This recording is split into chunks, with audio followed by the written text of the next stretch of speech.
अस्सलामुअलैकुम दोस्तों और साथियों, उम्मीद है आप लोग खैरियत से होंगे।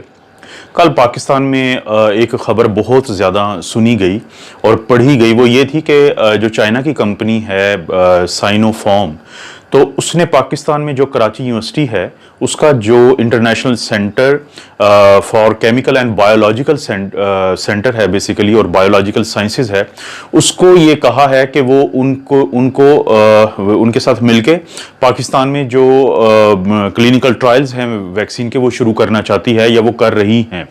ना सिर्फ ये कि वो ट्रायल शुरू कर रही हैं, बल्कि ये भी हो रहा है कि वो पाकिस्तान को इतनी वैक्सीन्स दे देंगे ताकि पाकिस्तान की जो 1/5 आबादी है, 1/5 ऑफ इट्स पॉपुलेशन, जो 4.5 करोड़ के करीब करीब बनती है, तो उसको ये वैक्सीनेशंस मिल जाएंगी, उनको ये वैक्सीनेशंस लग जाएंगी। और इनमें ज़्यादातर लोग वो शामिल होंगे जो या तो हेल्थ केयर वर्कर्स हैं, या बूढ़े हैं, या वो डायबिटिक हैं, हाइपरटेंसिव हैं, उनको दमा या सांस की दायमी मर्ज यानी COPD है, या कोई भी ऐसी बीमारी है जिसकी वजह से उनको कोविड से ज़्यादा नुकसान होने का डर है। तो इस खबर के बाद, क्योंकि मेरी जो लास्ट वीडियो थी वो भी साइनोफार्म की ही वैक्सीन पे थी, तो बहुत सारे दोस्तों ने, सब्सक्राइबर्स ने ये मुझसे क्वेश्चन पूछा कि कैसे हो सकता है कि चाइना पाकिस्तान का इतना करीबी दोस्त है, लेकिन पाकिस्तान तीसरा मुल्क है कि जिसको ये ऑफर की गई है क्लिनिकल ट्रायल्स की, यानी ब्राजील और UAE के बाद।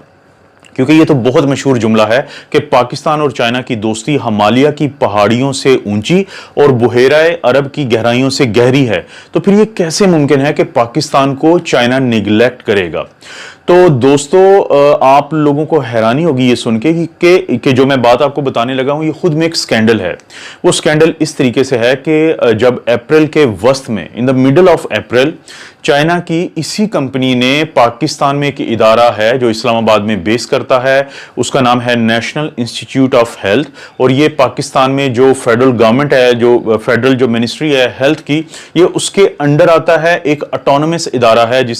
तो इसके जो डायरेक्टर, एग्जीक्यूटिव डायरेक्टर जनरल हैं मेजर जनरल डॉक्टर आमिर इकराम, तो उनको साइनोफार्म के जो जनरल मैनेजर हैं मिस्टर ली कैन, तो उन्होंने एक लेटर लिखा और उन्होंने इनको ऑफर की कि चलें हम मिलकर जो इस वैक्सीन का फेज 1 और फेज 2 का ट्रायल इकट्ठा शुरू करते हैं। ये जहन में रखें कि ये हम बात कर रहे हैं अप्रैल के मिडल की। उस वक्त पाकिस्तान में जो डेथ्स हुई थी वो 220 थी, और पाकिस्तान में अभी बहुत शिद्दत की इन्फेक्शन स्टार्ट नहीं हुई थी, क्योंकि पाकिस्तान की लॉकडाउन में था उस वक्त तक।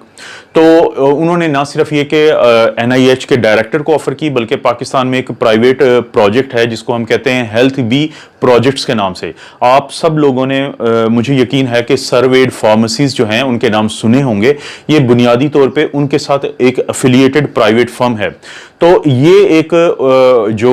GM हैं साइनोफार्म के, उन्होंने तजवीज़ दी थी कि हम एक ट्राई पार्टीड जो है, यानी 3 फ्रीकी जो है, एक मेमोरेंडम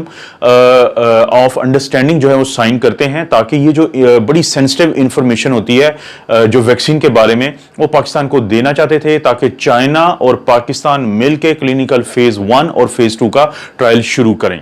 तो इनको जो जवाब दिया गया पाकिस्तान की तरफ से, NIH के जो एग्जीक्यूटिव डायरेक्टर जनरल हैं उनकी तरफ से, वो ये था कि हम अपनी एथिक्स कमेटी से पूछेंगे कि क्या वो हमें इसकी इजाजत देती है या नहीं।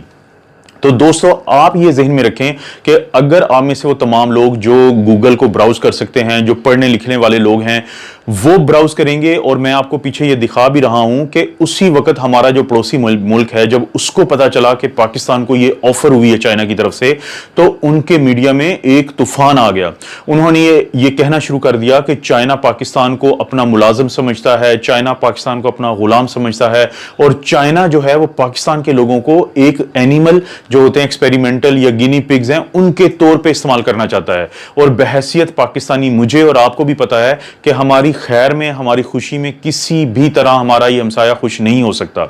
तो इस सारे प्रेशर में आके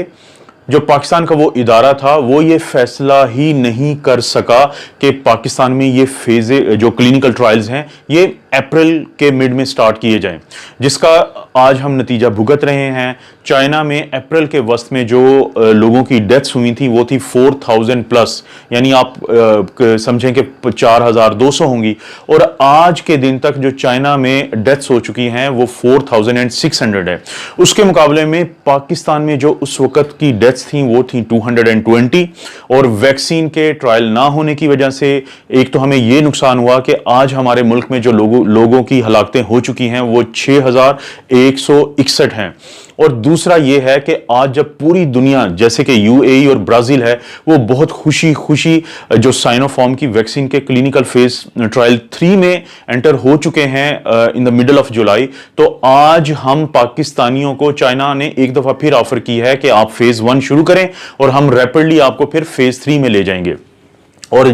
दोस्तों ये याद रखें, ये साइनोफार्म की जो रेप्यूटेशन है वो ये है कि ये पूरे चाइना का, जो दुनिया का सबसे बड़ा आबादी के लिहाज से एक मुल्क है, उसकी जो इम्यूनाइजेशन या वैक्सीनेशन की 80% जो ज़रूरियात है ये ही फर्म पूरी करती है, ये ही गवर्नमेंट का इदारा पूरा करता है। इसकी रेप्यूटेशन बहुत अच्छी है। तो मैं ना सिर्फ ये कि मैंने आपको इस बात का जवाब दिया है कि क्यों पाकिस्तान में इतना लेट ये वैक्सीन आ रही है, बल्कि मैं इस वीडियो के थ्रू पाकिस्तान के जो अदालती इदारे हैं, खास तौर पे जो सुप्रीम कोर्ट है, मैं उनसे रिक्वेस्ट करूंगा कि वो इसका जायजा लें कि ये किसी एक शख्स की गफलत थी, किसी एक इदारे की गफलत थी कि जिसकी वजह से पाकिस्तान को इतनी हलाकतों का सामना करना पड़ा। अगर चाइनीज जो लोग हैं वो अपने लोगों की जान बचा सकते हैं तो क्या एक अच्छा स्टेप लेके हमारे इदारे क्या कुछ ऐसा नहीं कर सकते थे, उस वैक्सीन के ट्रायल्स का हिस्सा नहीं बन सकते थे कि पाकिस्तानियों की जानें बचाई जा सकती हैं। आप अपना और अपनी फैमिली का ख्याल रखें। अल्लाह ताला आपको और आपकी फैमिली को हर किस्म की बुराई, बीमारी और आजमाइश से महफूज रखे।